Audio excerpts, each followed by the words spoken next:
জয় নিতাই, জয় গৌর। আজ মহাভারতের তত্ত্ব কথা বলবো।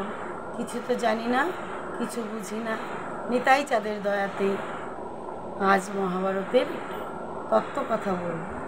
তত্ত্ব কথা,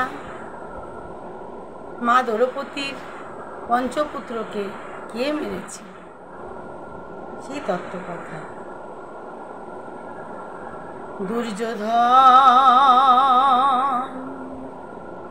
দুর্যোধন একে একে দুর্যোধন ভাইদেরকে সবই হারালো, একে একে সবই চলে গেল। এমনই সময় সত্যভামা এসে বলছে, দুর্যোধন তুমি দুঃখ করো না, ওই পঞ্চ পাণ্ডবের মাথা আজ তোমার কাছে এনে আমি দেব, তুমি দুঃখ করো না। এমনই সময় ভগবান কৃষ্ণচন্দ্র বুঝিতে পারিল যে আজ এক অঘটন ঘটবে। এমনই সময় ভগবান কৃষ্ণচন্দ্র পঞ্চ পাণ্ডবকে কহে, চলো চলো আজ গঙ্গা তীরে যাব। ধর্মরাজ যুধিষ্ঠির, ভীম, অর্জুন, নকুল, সহদেব কে কয় চলো গঙ্গা আয় যাই, ওই গঙ্গা তীরে যাব, চলো তোমরা। আর এই বলে পঞ্চ পাণ্ডবকে নিয়ে ভগবান শ্রীকৃষ্ণ গঙ্গা তীরে যায়। পঞ্চ পাণ্ডবে পঞ্চপুত্র ছিল মা দ্রৌপদীর। সেই পঞ্চপুত্র পঞ্চ পাণ্ডব যে ঘরে ছিল সে ঘরেই ঘুমিয়েছিল। সত্যভামা আসিয়া ওই পঞ্চপুত্রের মুন্ড ছেদন করে দেয় ধারালো অস্ত্র দিয়ে। ছেদন করিয়া তার কাপড়ের আঁচলে বাঁধিয়া পঞ্চ পাণ্ডবের মুন্ডু ভাবিয়া পুত্র মাথা লইয়া দুর্যোধনের কাছে গিয়ে বলে যে, দুর্যোধন এই নাও, তুমি প্রতিশোধ নাও, আজ আমি তোমায় এনে দিয়েছি। পঞ্চ পাণ্ডবের মুন্ডু আমি ছেদন করে এনেছি। একথা শুনিয়া দুর্যোধন বড় খুশি হয়, আনন্দে উৎসল্ল হয়। এমনই সময় ওই মুন্ডু ধরিয়া আঁচলের যখন ইটের সঙ্গে বাড়ি দেয়, টুকরো টুকরো হয়ে যায় পঞ্চমুন্ডু।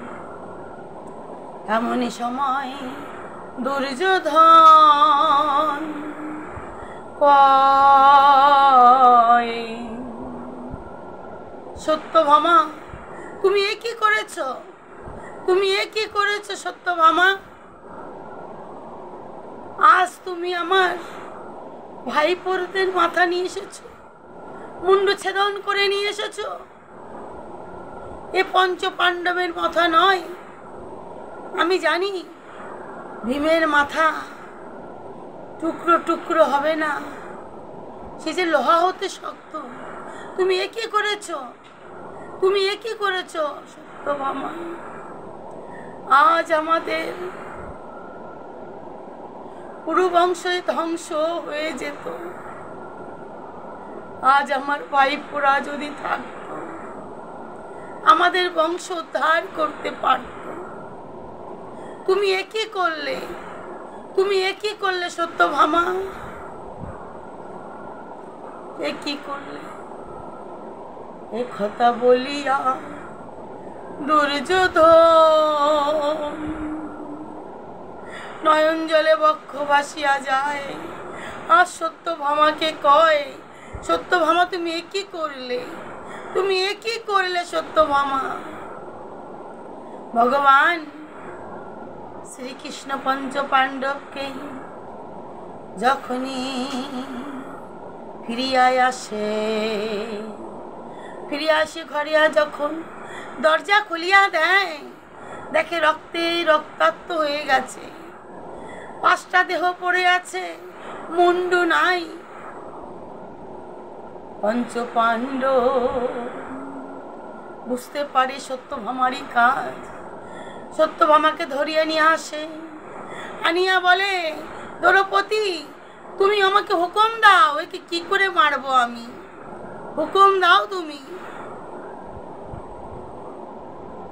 দ্রৌপদী মায়া আমার কহে, পুত্র হারা মায়ের যে কত বড় শোক, যে হারিয়েছে সেই জানে। স্বামী আমি যে হারিয়েছি আর যেন হারায় না কেউ। আজ আমার গুরু মা, আজকে তার পুত্রকে যদি তোমরা মারো, মেরে ফেলে দাও, আমি যে কষ্ট পেয়েছি, আমার যে গুরুমা হলো ওই সত্যভামার পিতা হলো গুরু দ্রোণাচার্য, তারই পত্নী। বলছি গুরুমা যে কত কষ্ট পাবে, আমি যা কষ্ট পেলাম এরম কষ্ট যেন আর কেউ না পায়। ভগবানের চরণে মা দ্রৌপদী পঞ্চপাণ্ডব চরণ ধরিয়া বলে, প্রভু এখন কি করব? ভগবান শ্রীকৃষ্ণ কয়, ব্রাহ্মণের পুত্র সত্যভামা, ওকে হত্যা করলে মহা পাবে, তোমরা লিপ্ত হবে। এক কাজ করো, তোমরা ওর মাথা মুন্ডন করে দাও। এর মতো লজ্জাজনক কাজ আর কিছু না। ওই সত্যভামার মাথা মুন্ডন করিয়া দিল, মাথার মস্তকে একটু চুল রেখে চতুর্পাশে মাথা মুন্ডন করিয়া ছাড়িয়া দিল। ওই সত্যভামার ক্রোধে রাগে বলছে, দাঁড়াও, এ প্রতিশোধ আমি নেবই, এ প্রতিশোধ আমি নেবই। জয় নিতাই, জয় গুরু। পরবর্তী এই যে সত্যভামার ক্রোধ হলো, রাগে বড়, তখন মনের মধ্যে ভাবছে, এই যে আমায় অত বড় অপমান করলো, এর প্রতিশোধ আমি নেবই নেবই নেবই। জয় নিতাই। এর প্রতিশোধ পরের পালা দেখতে আবার দেখুন ভিডিও।